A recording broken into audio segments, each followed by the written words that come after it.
All right, Coach. So a 2-2 draw on the road against a top five team For in the sure. country. Not a win, but still an improvement from the last result against Saginaw Valley. Absolutely. So, Absolutely. kind of your thoughts on the way the match went? Yeah, it was a fantastic match. Wonderful facility. They just opened it, so we were the opening act. So our guys were up for it from the first minute they stepped on the new turf. So we really came out and did fantastic first 20, 25 minutes.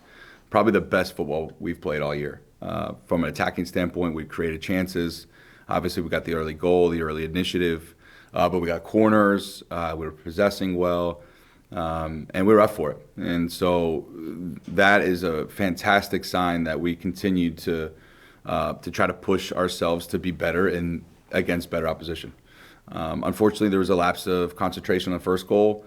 It happens against good opposition, and the thing about Saginaw is they're always going to finish those chances, and they certainly did. To go down 2-1 at halftime was really disappointing, especially since the goal again was something that was self-inflicted. It was something that did need to happen 3 minutes before halftime. So it really should have been 1-1 at halftime. But again, you got to give it to our guys. I mean, coming back and find a way to get an equalizer and then hold on is just fantastic. It's a tie that feels like a win. They also hit the bar right after halftime as well. So both halves, we took the initiative at the beginning against one of the best teams in the country that's looking to close out the number one seed. So you got to give a lot of credit to our guys in their preparation, their focus. It was nice that it was just a one-game trip. But we had a mission, and they accomplished a big step for us, and now it's obviously on to the next weekend. You had talked about the defense doing their part and said something along the lines that if your offense could figure out how to manufacture goals, sure. there's not a game that you guys won't be in. What's Right. changed for you, and how are you looking to, I guess, capitalize on that moving forward? For sure, yeah, we're just getting better in the attack. That's kind of all we're working on. There's some things we need to adjust centrally in midfield defensively, but the attack is always the hardest part. The finishing the goals is always the hardest part of the game, and so that takes a little bit longer when you take over a new team and you're creating a new program. You kind of start from the back and move forward. So you start you start with your attack and your half, and then you move to the attack in the middle of part of the field. And now we're really focused on the attack in the final part of the field. So they're going to continue to get better. We have quality up front. We know that. We're not trying to manufacture goals through a committee. We know that we have 3 or 4 guys that can put the ball in the net.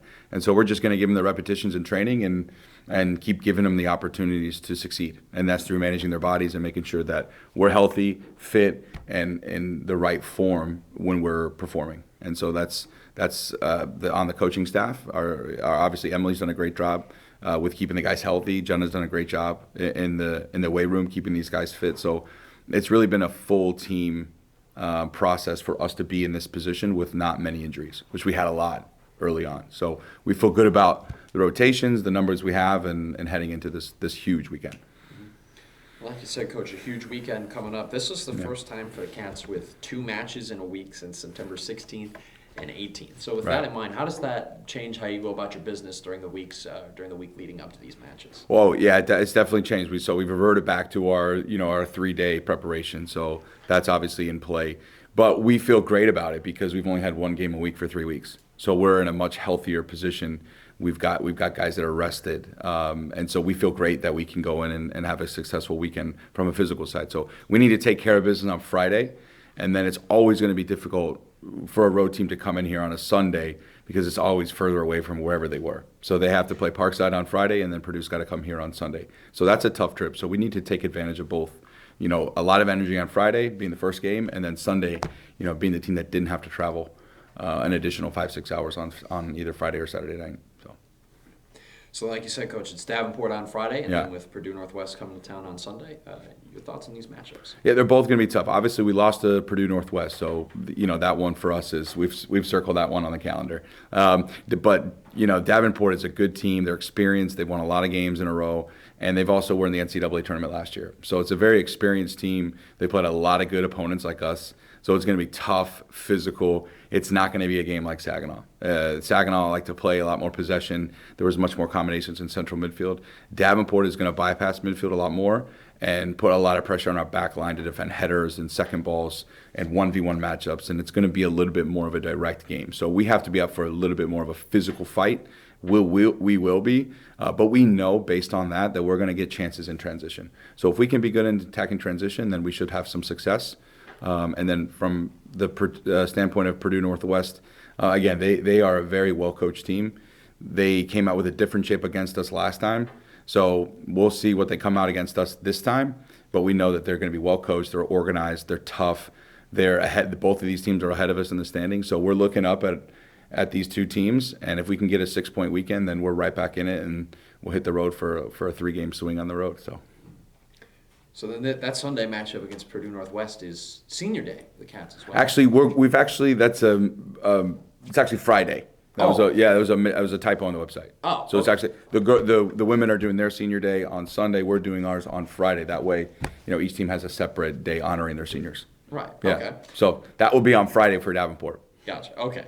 So then Friday is Senior Day. Correct. Talk to us a little bit about your seniors, about the guys that you'll be honoring on Friday. For sure, these guys are really great guys. They're very mature. They've either been here for a long time or they've been in some other institutions and transferred in.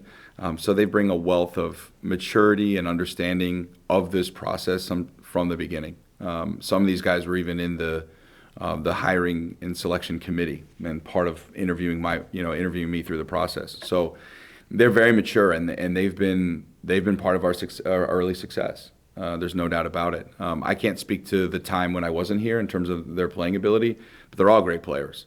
But what's most important about this group of guys is that they're all better people.